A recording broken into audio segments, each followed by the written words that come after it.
நிம்மதியின்மையை பெறுகிறோம். நிம்மதி இல்ல குடும்பத்துல கணவனை பார்த்தா மனைவிக்கு ஒரு ஈர்ப்பு இல்ல, மனைவியை பார்த்தா கணவனுக்கு ஒரு ஈர்ப்பு இல்ல. ஒரு கடுகடுத்த முகத்தோடு இதயம் இணைய வைக்கிறார்கள். ஆனால் இதயம் இணைகிறதா என்று சொன்னால் விட்டு கொடுக்கும் குணம் இல்லாததால் குடும்பத்திலேயும் இன்றைக்கு கேள்விக்குறியாக இருக்கிறது.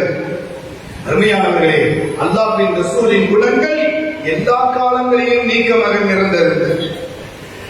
ஃபத்ஹ் மக்கா ஹிஜ்ரி 8 அநேகமாய் ஹுதைபியாவை பற்றி ஹஜ்ரத் அவர்கள் பேசியிருக்கிறார்கள். எங்க உஸ்தாத் நேற்றைய தினம் நாளையோ அல்லது நாளைய மறுநாளோ வஃபாத்து நபி வருகிறது. இடையிலே ஒரு ஹிஜ்ரி 8 ஃபத்ஹ் மக்கா வெற்றி கொள்ளப்பட்ட போது நபிகள் நாயகம் ஸல்லல்லாஹு அலைஹி வஸல்லத்தின் அந்த குணங்கள் வரலாறுகள் இன்றைக்கும் பதிவு செய்யப்பட்டிருக்கிறது. ஒரு 8 ஆண்டுகளுக்கு முன்னால் மக்கள் துரத்தி அடிக்கப்பட்டார்கள். நபிகள் நாயகம் ஸல்லல்லாஹு அலைஹி வஸல்லம் அவர்களை எப்படியாவது கொன்று குவிக்க வேண்டும் என்று திட்டம் தீட்டியவர்கள் அந்த மக்கள். இப்போது ஃபத்ஹ் மக்கா வெற்றி கொள்ளப்படுகிறது. அந்த வெற்றியின் தலைவர் முஹம்மது ரசூலுல்லாஹ் மக்காவிற்கு ஒரு என்ட்ரன்ஸ் ஆகிறாங்க. அந்த என்ட்ரி எப்படி இருக்குது பாருங்க. சுப்ஹானல்லாஹ், கூட்டமா நிக்கிறாங்க. இன்னைக்கு ரசூல் நம்மகிட்ட வந்துட்டாங்கன்னு சொன்னா மன்னிக்கிறதுக்கு எப்பயாவது மன்னிப்பு வாங்கிடணும். இன்னும் சில கூட்டம் இருக்கிறது, ரசூல் அவங்க நம்ம மன்னிப்பாங்களா என்கிற விரக்தியில் ஒரு கூட்டம் சேர்ந்தது. நம்ம ரசூலை என்னென்னவெல்லாம் செஞ்சோம், என்னென்னவெல்லாம் துன்பப்படுத்தணும், அல்லாஹ் அக்பர், ரசூல் அவங்க மன்னிப்பாங்களா? ஒரு கூட்டம். ரசூல் அவர்கள் மன்னிப்பார்கள் என்கிற மன்னிப்பை கேட்க வருகிற ஒரு கூட்டம் திரண்டிருக்கிற போது நபிகள் நாயகம் ஸல்லல்லாஹு அலைஹி வஸல்லம் உள்ள என்ட்ரி ஆகிறாங்க. அந்த வரலாறுகள் ஒரு அற்புதமான வரலாறாக பதிவு செய்யப்பட்டிருக்கிறது. நபிகள் நாயகம் ஸல்லல்லாஹு அலைஹி வஸல்லம் மக்காவிற்கு உள்ளே வருகிற போது ஒட்டகத்தின் வாகனமாக தேர்வு செய்கிறார்கள். ஒட்டகத்துல அவங்க ஆடை உடுத்தி இருக்கிறத பத்தி ஒரு 40 திருகத்திற்கும் குறைவாக இருந்துச்சு. அவர்களுடைய தலை தாழ்ந்த நிலையில் பணிவாக உள்ளே வருகிறார்கள். ஹஜ்ரத் முஹம்மது ஸல்லல்லாஹு அலைஹி வஸல்லம் அருமையானவர்களே, தோற்று போனவர்கள் அல்ல, வெற்றியின் தலைவர் முஹம்மது ரசூலுல்லாஹ் மக்கா வெற்றி கொள்ளப்பட்ட போது அந்த மக்காவினுடைய பூமிக்கு உள்ளே வருகிறார்கள். ஒரு ஒட்டகத்தில் வருகிறார்கள். ஆடை ஒரு எளிமையான ஆடை. அவர்கள் தலை தாழ்த்தி உள்ளே வருகிறார்கள். ஏன் ஒட்டகத்தில் வந்தாங்க? நிறைய இருந்துச்சு, செய்திகள் இருந்துச்சு, குதிரை இருந்துச்சு, கோவேரி கழுதை இருந்துச்சு. ஒட்டகம் இருக்கிறதே ஒரு சாதுவான பிராணி, ரொம்ப சாஃப்டா இருக்கும். குதிரை இருக்கிறதே கம்பீரமான பிராணி. குதிரை இருக்கிறதே, குதிரைக்கு ஒரு திமிரு இருக்கு. என்ன அப்படின்னா, குதிரையில ஏறி உட்காரும் போதே தன் மேல் யார் அமர்ந்திருக்கிறான் என்பதை முழுக்க அனுமானித்து விடும். அவன் ஏறி உட்கார்ந்து காலை தூக்கி போற அந்த வேகத்தை கவனித்து குதிரை நம்ம மேல யாரு உட்கார்ந்து இருக்கிறான் அப்படின்னு தெரிஞ்சுக்கிறோம். ஒருவேளை ஏறி உட்காரும் போது அனுமானிக்காவிட்டால் குதிரை கொஞ்சம் தூரம் போய் முன்னங்காலை தூக்கி ஒரு சப்தம் விடும், பிடி சரியா பிடிச்சிருக்கிறானா. அதையும் அனுமானிக்க விட்டால் குதிரை கொஞ்சம் வேகம் எடுத்து கொஞ்சம் லெப்ட் அண்ட் ரைட் திரும்ப வரும். அப்ப சரியா பிடிச்சிருக்கிறானா கீழே தள்ளிங்கிறதுக்கு பார்க்கும். குதிரைக்கு இவ்வளவு திமிர் இருக்குது. ஆனால் ஒட்டகம் இருக்கிறது ஒரு சாதுவான பிராணி. ஸல்லல்லாஹு அலைஹி வஸல்லம் ஒரு இன்டைரக்டாக ஒரு செய்தியை சொல்ல வருகிறார்கள். நான் வெற்றி கொள்ளப்பட்டு விட்டேன், நீங்கள் எல்லாம் என்னை கஷ்டப்படுத்தியவர்கள், காயப்படுத்தியவர்கள், என்னை அடித்து துரத்தியவர்கள், என்னை அடித்து கொன்று குவிக்க வேண்டும் என்று திட்டமிட்டவர்கள், உங்களுக்கு முன்னால் மக்கா வெற்றியின் போது நான் உள்ளே வருகிறேன். நான் சாதுவானவன் என்பதை பதிவு செய்வதற்காகவே ஒட்டகத்தை தேர்வு செய்கிறார்கள். அவர்களது ஆடை 40 திருகத்திற்கும் கம்மி. மக்கா மக்களுக்கு ஒரு செய்தியை சொல்கிறார்கள், நான் ரொம்பவும் எளிமையானவன். தலை தாழ்த்தி உள்ளே வருகிறார்கள், நான் ரொம்பவும் பணிவானவன். சொல்லிவிட்டு சொன்னார்கள், காபாவின் திரையை பிடித்தவர்களுக்கு மன்னிப்பு. அபு சுஃபியானுடைய வீட்டில் தஞ்சமடைந்தவர்கள். அபு சுஃபியான் அந்த எதிரிகளுக்கெல்லாம் தலைவர். அந்த அபு சுஃபியானுடைய வீட்டில் யாரெல்லாம் உள்ளே இருக்கிறார்களோ அவர்களுக்கும் பாதுகாப்பு என்று ஹஜ்ரத் நபிகள் நாயகம் ஸல்லல்லாஹு அலைஹி வஸல்லம் சொல்லித் தருகிறார்கள் என்று சொன்னால், அருமையானவர்களே, ஃபத்ஹ் மக்கா நமக்கு கொடுக்கிற பாடம் படிப்பினை என்ன தெரியுமா? உன்னை விட பலவீனமானவர்களிடத்தில் உனது நல்ல குணங்களை வெளிப்படுத்து. உன் மனைவியிடத்தில் நல்ல குணங்களை வெளிப்படுத்து. அவள் உன்னை விட வயது குறைந்தவள், வலிமை குறைந்தவள், படிப்பு குறைந்தவள், அத்தனையிலும் சரி உன் மனைவியிடத்தில் சரியாக நடக்க வேண்டும் என்பதை மாணவி ஸல்லல்லாஹு அலைஹி வஸல்லம் குணத்தை வெளிப்படுத்த யாரையும் மட்டமாக நினைத்து விடக்கூடாது, யாரையும் குறைபடுத்தி விடக்கூடாது, யாரையும் புறம்பேசி விடக்கூடாது. அற்பமான குணங்களை கொண்டு நமது கல்வை ஒருபோதும் நிரப்பிவிடக்கூடாது. அடுத்தவர்களை கலங்கப்படுத்தாதீர்கள், காயப்படுத்தாதீர்கள், உணர்வுகளை துன்புறுத்தி விடாதீர்கள் என்றெல்லாம் நபிகள் நாயகம் ஸல்லல்லாஹு அலைஹி வஸல்லம் நமக்கு குணங்களை வெளிப்படுத்த சொல்கிறார்கள். நபியின் வாழ்க்கையில் எந்த இடத்திலேயும் மட்டமான குணங்கள் வெளிப்பட்டதில்லை. நபி ஸல்லல்லாஹு அலைஹி வஸல்லத்தின் குணங்களை சொல்கிற போது ஒரு துணுக்கு செய்தி கூட அல்லாஹ்வின் ரசூல் அடுத்தவர்களுக்கு அற்பமான குணத்தை வெளிப்படுத்தியதில்லை என்று நபி ஸல்லல்லாஹு அலைஹி வஸல்லத்தினுடைய வரலாறுகள் பதிவு செய்யப்பட்டிருக்கிறது. இன்றைக்கு எத்தனை பேர்களை நாம் குறை பேசிக் கொண்டிருக்கிறோம், புறம் பேசுகிறோம். அல்லாஹு அக்பர். குறை பேசுறது இன்னைக்கு ஈஸியா. சாயந்தரம் தாய்மார்கள் உட்கார்ந்தாங்கன்னா இந்த ஊர்ல எல்லாம் இந்த சீதேவி பெருமக்கள், இந்த ஜாமியாவுடைய ஒத்துழைப்பு செய்பவர்கள், அல்லாஹ் இந்த ஜாமியாவிற்கு எல்லா வகையிலேயும் ஒத்துழைப்பு செய்பவர்கள், உபகாரமாக நடந்து கொள்பவர்கள், இந்த ஜாமியாவுடைய நல்லெண்ணங்கள் அக்கறை கொண்டவர்கள் அத்தனை பேர்களும் அல்லாஹ் வாழ்வாங்கு வாழ தௌஃபீக் செய்வானாக. அருமையானவர்களே, நபிகள் நாயகம் ஸல்லல்லாஹு அலைஹி வஸல்லம் அவர்கள் ஒரு சுவனவாசியை பற்றி சொல்லித் தருகிறார்கள். மஸ்ஜித் நபவியில உட்கார்ந்து இருக்கிறார். ஒரு சஹாபி உள்ள வர்றார். வந்தபோது பக்கத்தில் இருந்த சஹாபியிடத்தில் சொன்னார்கள், நீங்கள் சுவனவாசியை பார்க்கணுமான்னு கேட்டாங்க. ஸல்லல்லாஹு அலைஹி வஸல்லம் சொன்னாங்க, ஆமாம். சுவனவாசியை யாராவது பார்க்க வேண்டாம்னு சொல்லுவாங்க. ஸல்லல்லாஹு அலைஹி வஸல்லம் சொன்னாங்க, ஆமா, யார சொல்லலாம். சுவனவாசியை பார்த்தாங்க. ஸல்லல்லாஹு அலைஹி வஸல்லம் சொன்னாங்க, அந்த மனிதர் இருக்கிறாரே அவர் சுவனவாசி. சுவனவாசி சொன்னா சஹாபி இருக்குவாங்களா? நேர பின்னாடியே போயிட்டாங்க. போயிட்டு ரசூல் ஸல்லல்லாஹு அலைஹி வஸல்லம் உங்களை சொர்க்கவாசின்னு சொல்லியிருக்கிறாங்க, உங்க கூட இருக்கிற ஒரு 3 நாள் தங்குவதற்கு எனக்கு அனுமதி கொடுக்குன்னு கேட்டாங்க. 3 நாள் தங்குனாங்க. தொழுதாரு, நோம்பு வச்சாரு, எல்லாம் செஞ்சாங்க. செஞ்சதுக்கு பின்னாடி 3 நாள் எதுவுமே ஒரு வித்தியாசமான சுவனத்திற்கு தோதுவான எந்த செய்தியும் அங்கே இடம்பெறவில்லை. 3 நாள் முடிஞ்சு அந்த கேட்டாங்க, சுவனவாசம் சொல்லப்படுதே உங்களை, நீங்க என்ன அமல் செய்றீங்க, வித்தியாசமான ஏதாவது அமல் இருக்கிறதா என்று சொன்ன போது, நான் எதுவும் செய்வதில்லை, ஆனால் குறை சொல்பவர்கள், புறம் பேசுபவர்களை நான் பார்த்திருக்கிறீர்களா, என்னை புறம் பேசுவதாக நீங்கள் பார்த்திருக்கிறீர்களா, அல்லது புறம் பேசுவதை கேட்பவர்களாக நீங்கள் என்னை பார்த்திருக்கிறீர்களா? இந்த குணம் என்னிடத்தில் இருந்ததால் அல்லாஹ்வின் ரசூல் என்னை சுவனவாசி என்று சொன்னார்கள் என்று ஹஜ்ரத் நபிகள் நாயகம் ஸல்லல்லாஹு அலைஹி வஸல்லம் சுவனவாசி என்று யாரை அடையாளம் காண்பித்தார்களோ அந்த சஹாபி சொல்கிறார்கள் என்று சொன்னால், அருமையானவர்களே, இன்றைக்கு கல்விகளில் அடுத்தவர்களை எத்தனை புறம் வைத்திருக்கிறோம், அடுத்தவர்களை எத்தனை கோல் செய்கிற எண்ணங்களை நமது கல்வியில் புதைத்து வைத்திருக்கிறோம், அடுத்தவர்களை காயப்படுத்த வேண்டிய எண்ணங்கள் எத்தனை குடிகொள்ள வைத்திருக்கிறோம். அந்த கல்வி அல்லாஹ் தந்துகிற கல்வாக நமது கல்வை ஆக்கி இருக்கிறோமா என்று கேட்கிறேன். அல்லாஹ்வின் ரசூல் நபிகள் நாயகம் ஸல்லல்லாஹு அலைஹி வஸல்லத்திற்கு கொடுக்கப்பட்ட அந்த குர்ஆன் சொல்கிறது, யௌம லா யன்ஃபஉ மாலு வலா பனூன், நாளை வறுமை நாளில் நீங்கள் சேர்த்து வைத்திருக்கிற சொத்துக்களோ பிள்ளைகளோ ஒருபோதும் பயனளிக்க மாட்டார்கள். வேறு என்ன பயனளிக்கும்? இல்லா மன் அத்தல்லாஹு பிகல்பின் சலீம், பரிசுத்தமான இதயம் மாத்திரமே அங்கே பயனளிக்கும் என்று திருக்குர்ஆன் நமக்கு சொல்லித் தருகிறது என்று சொன்னால், அருமையானவர்களே, நமது கல்வை பார்த்து கேளுங்கள். நாம் நமது குணங்களை வெளிப்படுத்துகிற போது பிறரை சந்தோஷப்படுத்துகிற அளவிற்கு நமது குணங்கள் வெளிப்பட்டிருக்கிறதா?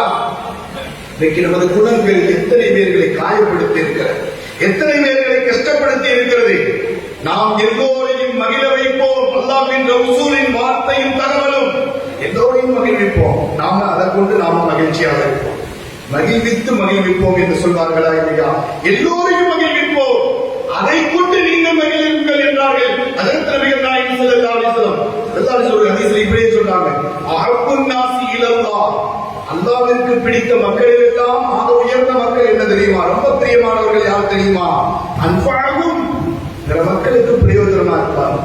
வஅப்புல் அமாலி இலல்லாஹ், அல்லாஹ்விற்கு பிடிச்ச அமல் என்ன தெரியுமா? சுரூருன் ததுகுலுஹு அலல் முஸ்லிம், முஸ்லிம்களை சந்தோஷப்படுத்துவார். இன்னைக்கு எங்கே நாம் மகிழ்வித்தோம்? எத்தனை பேர்களை மகிழ்வித்தோம்? அவர்கள் மகிழ்வதை கொண்டு நாம் எத்தனை பேர் சந்தோஷப்பட்டிருக்கிறோம்? அடுத்தவர்கள் காயப்பட்டால் ஏற்படுகிற சந்தோஷம், அடுத்தவர்கள் பயப்பட்டால் பலவீனப்பட்டால் நாம் ஏற்படுகிற சந்தோஷம், இவன் நல்லா இருக்கிறான் அப்படின்னு சொல்லி எத்தனை பேர்கள் நாம் குணங்களால் நாம் சந்தோஷப்பட்டு இருக்கிறோம்? நாம் எத்தனை பேர்களுக்கு பிரயோஜனமாக இருந்திருக்கிறோம்? அல்லாஹ் என்று சொன்னார்கள் இல்லையா, மக்களில் சிறந்தவர்கள் பிற மக்களுக்கு பிரயோஜனமாக இருப்பார்கள். அந்த பிரயோஜனம் என் வார்த்தைகள் எத்தனை பேர்களுக்கு பிரயோஜனமாக இருந்தது, என் வாழ்வு எத்தனை பேர்களுக்கு பிரயோஜனமாக இருந்தது, நான் செய்கிற செயல்கள், நடத்தைகள், என் பேச்சு, என் மூச்சு எத்தனை பேர்களை காயப்படுத்தி இருக்கிறது. தாயை கஷ்டப்படுத்தியவர்கள் எத்தனை எத்தனை இந்த உலகத்தில், தந்தையை காயப்படுத்தியவர்களும் அவமதித்தவர்களும் இந்த உலகத்தில் எத்தனை பேர்கள் வாழ்ந்து கொண்டிருக்கிறோம். நான் அத்தனை பேர்களும் இந்த மீலாது நபியின் பரக்கத்தால் நான் சொல்கிறேன், நல்ல குணங்களை நமது கல்விகளில் பதிய வைப்போம், அந்த குணங்களை வெளிப்படுத்துவோம், எல்லோரையும் சந்தோஷப்படுத்துவோம், நாமும் சந்தோஷமாக நினைப்பதற்கு அல்லாஹ் தௌஃபீக் செய்வானாக. ஸல்லல்லாஹு அலைஹி வஸல்லம் சொல்றாங்க, நீ பேசுற பேச்சு கூட, குர்ஆன் சொல்லுகிறதா இல்லையா, நீ பேசுகிற பேச்சு கூட 4 நிலையில இருக்கணும். கூலுலின் நாசி ஹுஸ்னா, அழகான பேச்சா பேசு. கூலாதது கவுலல் லகீனா, நளினமான பேசாத பேச்சு, உங்களது பேச்சுகளை பேசவை. 3வது கூலு கவுலன் சதீதா, நல்ல குவாலிட்டியான தரமான பேச்சாக உங்களது பேச்சு அமையட்டும். வகுதுமின் சௌத்தி, உனது சப்தம் இருக்கிறது பணிவானதாக இருக்கட்டும். பேச்சை குறித்து குர்ஆன் இவ்வளவு தூரம் ஒரு ஒழுக்கத்தை, குணத்தை கற்றுக் கொடுக்கிறது என்று சொன்னால், அருமையானவர்களே, உங்களுக்கு ஒன்று தெரியுமா, ஒரு நஜீஸாக கருதப்படுகிற ஒரு நாயிடத்தில் ஒரு அசிங்கமான பெண் அந்த நல்ல குணத்தை வெளிப்படுத்தியதால் அந்த அசிங்கமான பெண்ணுக்கு கூட மார்க்கம் சுவனம் என்பதை பரிசீலிக்கிறது. ஒரு நஜீஸ், ஒரு நாய், அந்த நாயிடத்தில் நற்குணத்தை வெளிப்படுத்துகிற ஒரு அசிங்கமான பெண், அந்த பெண்ணிடத்தில் ஒரு நற்குணம் வெளிப்பட்டதால் அந்த பெண்ணிற்கு மார்க்கம் சுவனத்தை பரிசீலிக்கிறது என்று சொன்னால், எத்தனை மனிதர்களுக்கு நாம் நற்குணத்தை வெளிப்படுத்தினால் அல்லாஹ்விடத்தில் என்ன பரிசு கிடைக்கும் என்பதை நாம் ஆழமாக யோசிக்க கடமைப்பட்டிருக்கிறோம். அதனால அல்லாஹ் உலகத்தை உயர்ந்ததை சொன்னாங்க. ஸல்லல்லாஹு அலைஹி வஸல்லம், அக்ரபக்கும் மின்னி மஜ்லிஸன் யௌமல் கியாமா அஹ்ஸனக்கும் அஹ்லாகா. நாளை மறுமையில அல்லாஹ்வின் ரசூலோடு ரொம்ப நெருக்கமாக இருக்க வேண்டும் என்று நீங்கள் பிரியப்பட்டால், மஜ்லிஸன் யௌமல் கியாமா அஹ்ஸனக்கும் அஹ்லாகா, உங்களது குணங்களை அழகாக்கிக் கொள்ளுங்கள் என்றார்கள் ஹஜ்ரத் நபிகள் நாயகம் ஸல்லல்லாஹு அலைஹி வஸல்லம். அன்பு தாய்மார்களே, நான் உங்களிடத்தில் உரிமையோடு சொல்கிறேன், நம் வாழ்வில் வெற்றி பெற்றதெல்லாம், சாதித்ததெல்லாம், நினைத்த இலக்கை அடைந்ததெல்லாம், குறிக்கோளின் பக்கம் தங்கள் வாழ்க்கையை கொண்டு போனதெல்லாம் குணங்களை கொண்டே நாம் வெற்றி பெற்றிருக்கிறோம். முதல்ல அதை நம்பணும். ஸல்லல்லாஹு அலைஹி வஸல்லம் சொல்றது சத்தியம்னு நாம விளங்கிறோம். அது சஹாபிகள் அப்படியே விளங்கினார், வாழ்க்கையில் வெற்றி பெற்றார்கள் என்று ஹதீஸ்களில் நிறைய செய்திகள் இருக்கிறது. நேரம் சுருக்கமாக இருப்பதால் நான் சில செய்திகளை பேச வேண்டும் என்று இருந்திருக்கிறேன். நபிகள் நாயகம் ஸல்லல்லாஹு அலைஹி வஸல்லம் சொன்னார்கள், இந்த சமூகத்தில் பிரச்சனை விடுபடுவதற்கு, சண்டை சச்சரவுகளில் இருந்து தங்களை காத்துக் கொள்வதற்கு இந்த சமூகத்தில் எவ்வளவு பிரச்சனைகள் நடக்கிறது. சண்டைகள் இன்றைக்கு பஞ்சம் இல்லாமல் இருக்கிறது. ஊர் சண்டை இருக்கிறது, மஹல்லா சண்டை இருக்கிறது, குடும்ப சண்டை இருக்கிறது. குடும்பத்தில் 10 பேர் 10 விதமான சண்டைகளை மேற்கொண்டிருக்கிறார்கள். அல்லாஹ்வின் ரசூல் அவர்களுக்கு மத்தியில் குணங்களை கொடுத்து சண்டையை நீக்கினார்கள் என்று வருகிறது. சமூகத்தில் சண்டையின் பரக்கத்து அல்லாஹ் அக்பர், எவ்வளவு பெரிய பரக்கத் தெரியுமா? லைலத்துல் கத்ர் என்கிற பரக்கத்தை சண்டையினாலே இந்த சமூகம் இழந்திருக்கிறோம். லைலத்துல் கத்ருடைய பரக்கத்தை சண்டை போடுவதாலேயே, சண்டை சச்சரவுகளாலேயே நாம் இழந்திருக்கிறோம். பெரிய சண்டையை கூட சமாதானத்தின் குணத்தால் அல்லாஹ்வின் ரசூல் டீல் பண்ண அந்த விதம், ஸல்லல்லாஹு அலைஹி வஸல்லம் திட்டம் போடுறாங்க. முஹம்மதுனா புகழப்படுபவர், நாம் எல்லாம் முஹம்மதுன்னு கூப்பிடக்கூடாது, முதம்மம்னு கூப்பிடணும். இகழப்பட்டவர் என்று நாம் கூப்பிடுவோம். இவர் இங்கிருந்து முதம்மம் முதம்மம் அப்படின்னு கூப்பிடுறார். இகழப்பட்டவரே இகழப்பட்டவரே என்று கூப்பிடுகிறார். இதை பார்த்துட்டு ரோஷப்பட்ட ஒரு சஹாபி வேகமாக ஓடி வந்து அல்லாஹ்வின் ரசூலை பார்த்து சொன்னார், அல்லாஹ்வின் ரசூல் அவர்களே, உங்களுக்கு முஹம்மது என்று அல்லாஹ்வால் அந்தஸ்து கொடுக்கப்பட்ட அந்த திருப்பெயரை முதம்மம் என்று இகழ்ந்தவன் என்று ஒரு பட்ட வைக்கிறார். சாதாரண சொன்னார், முதம்மம் என் பேர் இல்லையே, முதம்மன்றது யாரையோ கூப்பிடுறான், என் பேர் இல்லையே. ஒரு சமாதான குணத்தை, பெரிய சண்டைகளை அல்லாஹ்வின் ரசூல் இந்த சமூகத்தில் குணத்தை வெளிப்படுத்தினார்கள் என்று சொன்னால், ஸல்லல்லாஹு அலைஹி வஸல்லத்திற்கு 51 வயசு. தாயிஃப்ல கல்லடி படுறாங்க. அல்லாஹ் அக்பர். எவ்வளவு கஷ்டப்படுத்தியவர்களை, காயப்படுத்தியவர்களை, தங்களுக்கு விரோதமாக நடந்தவர்களை, விரோதத்தை கக்கியவர்களுக்கு முன்னால் அல்லாஹ்வின் ரசூல் எவ்வளவு அழகான குணங்களை, கோமான் நபியின் குணங்கள் வெளிப்படுகிற இடம், அது வெளிப்படணுமா என்று கேட்கிறேன். எவ்வளவு தூரம் காயப்படுத்தினார்கள். 51 வயசு ஸல்லல்லாஹு அலைஹி வஸல்லத்திற்கு தாயிஃபுக்கு போறாங்க. அல்லாஹு அக்பர். தாயிஃபுக்கு போனா அந்த ஏற்பட்ட அடி இருக்கிறது. அல்லாஹு அக்பர். 10 நாள் பெரிய சோதனையை சந்திச்சாங்க ஸல்லல்லாஹு அலைஹி வஸல்லம். ஆயிஷா கேட்பாங்க, அல்லாஹ்வின் ரசூல் அவர்களே, உங்களுக்கு உஹதில் ஏற்பட்ட கஷ்டத்தை விட வேறு ஏதாவது ஒரு தருணம் இருக்கிறதா என்று கேட்கிறார்கள். உஹதில் ஸல்லல்லாஹு அலைஹி வஸல்லத்துக்கு பல்லு ஷஹீதாக்கப்பட்டது. கன்னங்களில் மாத்திரம் பல காயங்கள் ஏற்பட்டது. அதை நினைச்சிட்டு கேட்டாங்க ஆயிஷா அம்மா, அல்லாஹ்வின் ரசூல் அவர்களே, உங்களுக்கு உஹதை காட்டிலும் வேறு ஏதாவது கஷ்டமான தருணம் இருக்கிறதா என்று ஹஜ்ரத் ரசூலுல்லாஹி ஸல்லல்லாஹு அலைஹி வஸல்லம் சொல்லும்போது, தில்கல் அஷரா, அந்த 10 நாள் தாயிஃபிலே கல்லடிபட்டது. ஒரு வாரம் வார்த்தைகளால் கலங்கப்படுத்துகிறார்கள். அடுத்து ஒரு 3 நாள் 2 நாள் பெரியவங்க வன்முறையில் ஈடுபட்டாங்க. லாஸ்ட் ஒரு நாள் அல்லாஹ் அக்பர், சிறுவர்கள் அத்தனை பேர்களையும் தூண்டிவிட்டு கல்லடி எடுக்கப்பட்டார்கள். எந்த அளவிற்கு என்று சொன்னால், அல்லாஹ்வின் ரசூலுடைய கணுக்கால் உடைந்து போச்சு. கணுக்கால் உடைஞ்சிருச்சு, ரத்தம் பீரிட்டு வருது. அல்லாஹ் அல்லாஹ். அதற்கு ஸைத் இப்னு ஹாரிஸாவின் பக்கம் மேலே சாய்கிறார்கள். சாய்ந்து கொண்டு அல்லாஹ்விடத்தில் சொன்ன துஆ என்ன தெரியுமா? அருமையானவர்களே, காயப்படுத்துகிறான், கஷ்டப்படுத்துகிறான், உஹதை விட கோரமான நிலை. அந்த தாயினுடைய கல்லடி, அல்லாஹ்வின் ரசூல் கணுக்கால் உடைக்கப்பட்டு ரத்தங்கள் பீரிட்டு வருகிற அந்த நிலையில் அல்லாஹ்வின் ரசூல் குணங்களை வெளிப்படுத்துகிறார்கள். அல்லாஹும்ம அக்தி கௌமி ஃபஇன்னஹு லா யஅலமூன். அல்லாஹ்வே, இந்த மக்களுக்கு நேர்வழியை காட்டு, இந்த மக்களுக்கு நேர்வழி காட்டு. இன்னஹு லா யஅலமூன், அவங்க விளங்காம செய்றாங்க. எந்த குணம் அல்லாஹ்வின் ரசூல் குணம்.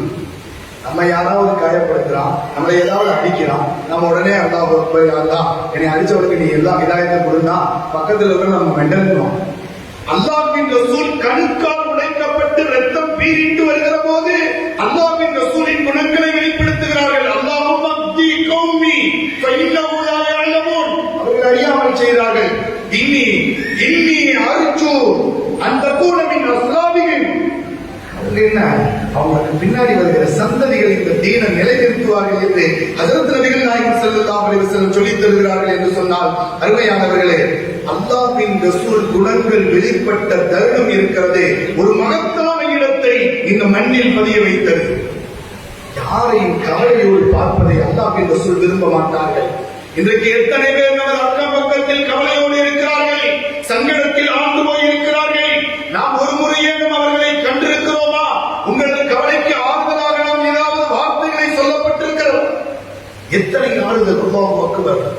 நபி ஸல்லல்லாஹு அலைஹி வஸல்லம் இன்றைக்கு கவலைகள், அல்லாஹ் நமக்கு கவலை மட்டும் கொடுத்துடக்கூடாது.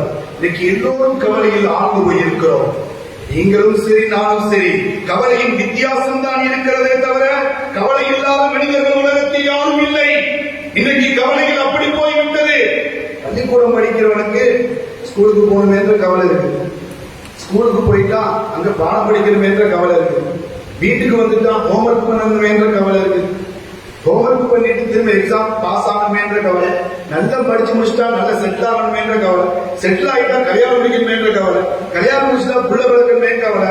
புள்ள பிறந்துட்டா அந்த பிள்ளையை கட்டி கொடுக்கணும். இப்படி கவலைகள் மாறி மாறி வருகிறதே தவிர கவலையில் இருந்து யாரும் விடுபட்டவர்கள் இல்லை. குர்ஆன் அப்படியே சொல்கிறது, உலகத்தில் யாரும் கவலை இல்லாதவர்கள் இல்லை. நாளை சுவனவாசிகள் தான் கவலையற்றவர்கள் என்று குர்ஆன் சொல்கிறது. وقالوا الحمد لله الذي اذهب عنا الحزن ان ربنا لغفور شكور.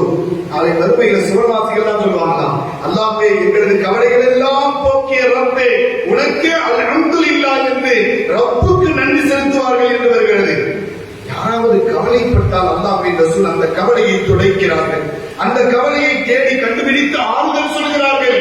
அந்த கவலைக்கான மருந்தையும் இந்த உலகத்தில் சொல்கிறார்கள். மஸ்ஜித் நபவியில் ஹஜ்ரத் அபூ உமாமா ரலியல்லாஹு அன்ஹு உட்கார்ந்திருக்கிறாங்க. எந்த நேரம் மாலி அராக ஜாலிசன் ஃபில் மஸ்ஜிதி ஃபி கைரி வக்தி ஸலா, தொழுகை இல்லாத நேரத்தில் அமர்ந்திருக்கிறார்கள். ஹஜ்ரத் அபூ உமாமா ரலியல்லாஹு அன்ஹு அவர்கள் கேட்டாங்க, நீங்க ஏன் இங்க உட்கார்ந்திருக்கீங்கன்னு கேட்டாங்க. தொழுகை இல்லாத நேரம், ஃபி கைரி வக்தி ஸலா, தொழுகை இல்லாத நேரத்தில் நீங்கள் அமர்ந்திருப்பதற்கான காரணம் என்ன என்று கேட்கிறார்கள். அவர் சொன்னார், நம்மிடத்தில் இருக்கிற அத்தனை செய்தியும் சொன்னார். ஹுமூமுன் லஸிமத்தினி வ துயூனுன் யா ரசூலல்லாஹ். ஹுமூமுன் லஸிமத்தினி, நிறைய கவலை இருக்கு யா ரசூலல்லாஹ், நிறைய கடன் இருக்குது யா ரசூலல்லாஹ். இன்னைக்கு எத்தனை பேர்கள் புலம்பி தவிக்கிறோம் கடனால், கவலைகளால். இன்றைக்கு என்ன செய்வதென்று திகைத்து போயிருக்கிறோம். அல்லாஹ்வின் ரசூல் ஒரு கவலையோடு போயிருக்கிற ஒருவரை சந்திக்கிறார்கள். என்ன காரணம் இங்கே அமர்வதற்கு என்று கேட்கப்பட்டு அந்த மனிதர் சொன்னார், அபூ உமாமா சொன்னார், ஹுமூமுன் லஸிமத்தினி வ துயூனுன் யா ரசூலல்லாஹ். அல்லாஹ்வின் ரசூல் அவர்களே, எனக்கு நிறைய கவலை இருக்கிறது, நிறைய கடன் இருக்குதுன்னு சொன்னார். அப்பலாம் வங்கிமுக்கு கலாம், ஒரு ஏதாவது கரிமாவை நான் சொல்லித்தரேன், காலையிலையும் மாலையிலையும் நீ அதை ஓதிவா, உன் கடன்கள் எல்லாம் தீரும் சொன்னார்.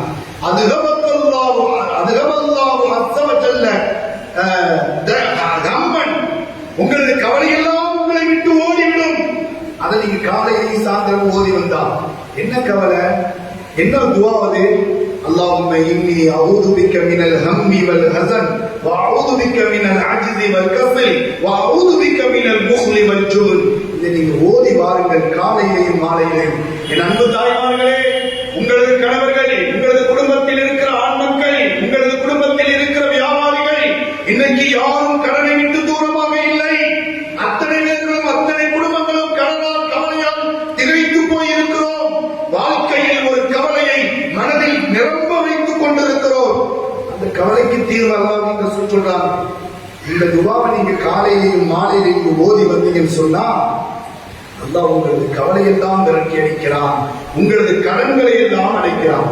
அந்த சஹாபி போயிட்டு வந்து திரும்ப வந்து சொன்னார், அல்லாஹ்வின் ரசூல் அவர்களே, எனக்கு எந்த கவலையும் இல்லை, எந்த கடனும் இல்லை, நான் இந்த துஆவை ஓதி வந்த பரக்கத்தால் என்று ஹஜ்ரத் நபிகள் நாயகம் ஸல்லல்லாஹு அலைஹி வஸல்லம் அவர்களிடத்தில் அந்த சஹாபி சொல்கிற செய்தி இப்னு மாஜாவிலே பதிவு செய்யப்பட்டிருக்கிற செய்தி. அருமையானவர்களே, மனக்கவலை விரட்டினார்கள். யாரும் கஷ்டப்படக்கூடாது என்று தங்களது குணங்களை வெளிப்படுத்துகிறார்கள்.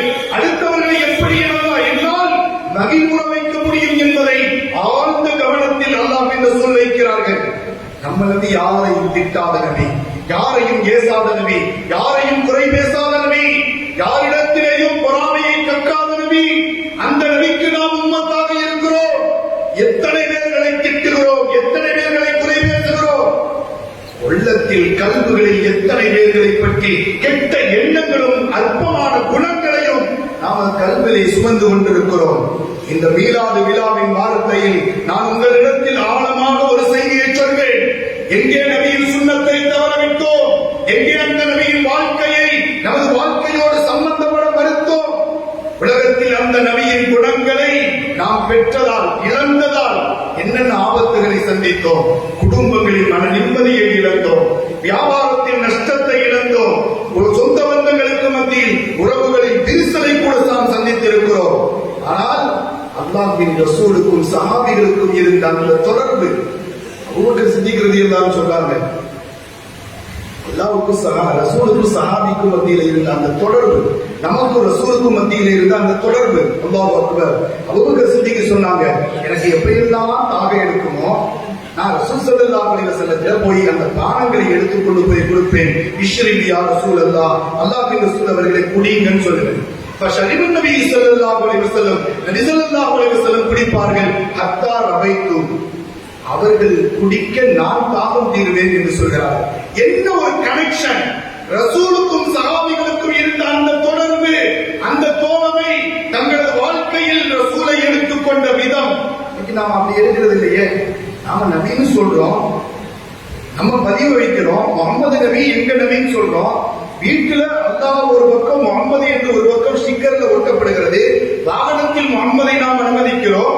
குழந்தைகள் பிறந்தால் முகமது என்று பெயரை சேர்த்துக் கொள்கிறோம். ஒரு கீ செயினில் ஒருபுறம் அல்லாஹ், இன்னொருபுறம் முகமது என்று போட்டுக் கொள்கிறோம்.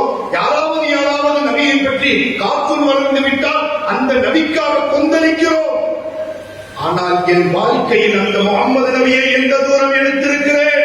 என் பேச்சில் முகமது இருக்கிறதா? என் வாழ்க்கையில் முகமதை நான் வாழ்க்கையாக ஏற்றுக்கொண்டிருக்கிறேனா?